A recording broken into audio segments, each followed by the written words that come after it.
ছাব্বিশের বিধানসভা নির্বাচন এই রাজ্যের এক প্রকার কিন্তু হাওয়া বইছে। সেক্ষেত্রে এরকম একটি বাজেট রাজ্যের মানুষকে কি ভাবাচ্ছে? দেখুন, এটা সেন্ট্রাল বাজেট। সারা পৃথিবীতে 195টা রাষ্ট্রের মধ্যে ভারতবর্ষ স্বাধীন সার্বভৌম তৃতীয় অর্থনীতি দেশে গিয়ে পদার্পণ করেছে। ফলে সেই অর্থনীতিকে ধরে রাখা এবং পৃথিবীর কাছে এটা চ্যালেঞ্জ ছিল। সীতারামনজি যে বাজেটটা পেশ করেছেন তাতে সারা পৃথিবীর কাছে এই বার্তা গেল যে ভারতবর্ষের অর্থনীতি চতুর্থ থেকে তৃতীয়তে, এবং আগামী দিনে যে অর্থনীতির বাজেট পেশ করেছেন শিল্প, কুটির শিল্প, ইন্ডাস্ট্রিয়াল হাব, কেমিক্যাল হাব, ইউনিভার্সিটির করিডোর, ইউনিভার্সিটি টাউনশিপ, সমস্ত যুবশক্তি, নারী শক্তি সব মিলে যে সার্বিক বাজেট করেছেন সফল বাজেট বলে আমি মনে করি। এবং এটা ভারতবর্ষের অর্থনীতিকে সারা পৃথিবীর কাছে আরও বেশি করে চাঙ্গা করবে বলে আমার মনে হয়। ফলে আপনি যেটা বললেন, এই পশ্চিমবঙ্গের বিধানসভা নির্বাচনকে কেন্দ্র করে এই রকম সংক্ষিপ্ত মানসিকতা বা সংকীর্ণ মানসিকতার উপর বাজেট তৈরি হয়নি।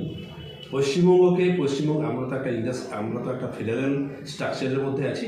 ফলে পশ্চিমবঙ্গ একটা দেশের মধ্যে রাজ্য হিসেবে যা পাওয়া উচিত আমি তো মনে করি তার তুলনাও বেশি কেন্দ্র সরকার দেখেছেন।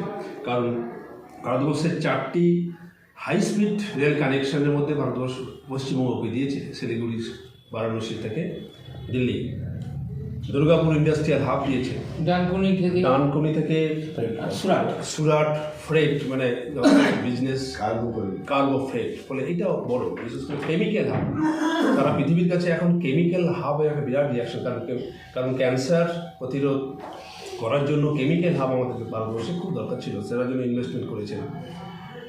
সমস্ত মানে গুরুত্বপূর্ণ ওষুধগুলোর দাম কমিয়েছেন।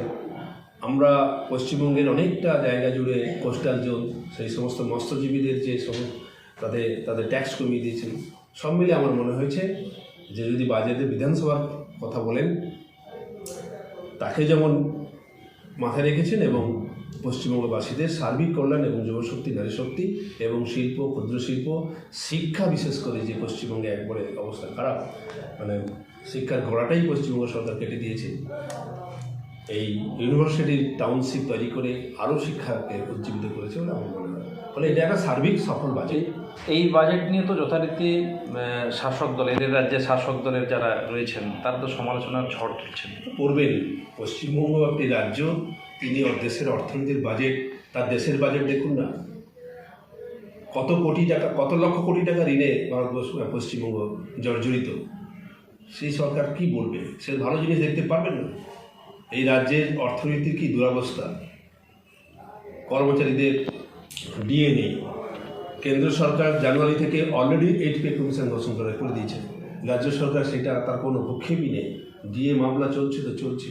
ফলে এই রাজ্য সরকার কেন্দ্র সরকারের এত ভালো বাজেট নিয়ে সহ্য করতে পারবে না, বলবে ও রাজ্য সরকারের বলে কিছুই যায় আসে না। দেশের অর্থনীতি সারা পৃথিবীতে তৃতীয় বৃহত্তম অর্থনীতি হিসেবে দেখানোর জন্য যে বাজেট করা উচিত, সেটা আজকে কেন্দ্র সরকার সফল বাজেট করেছে। একদম।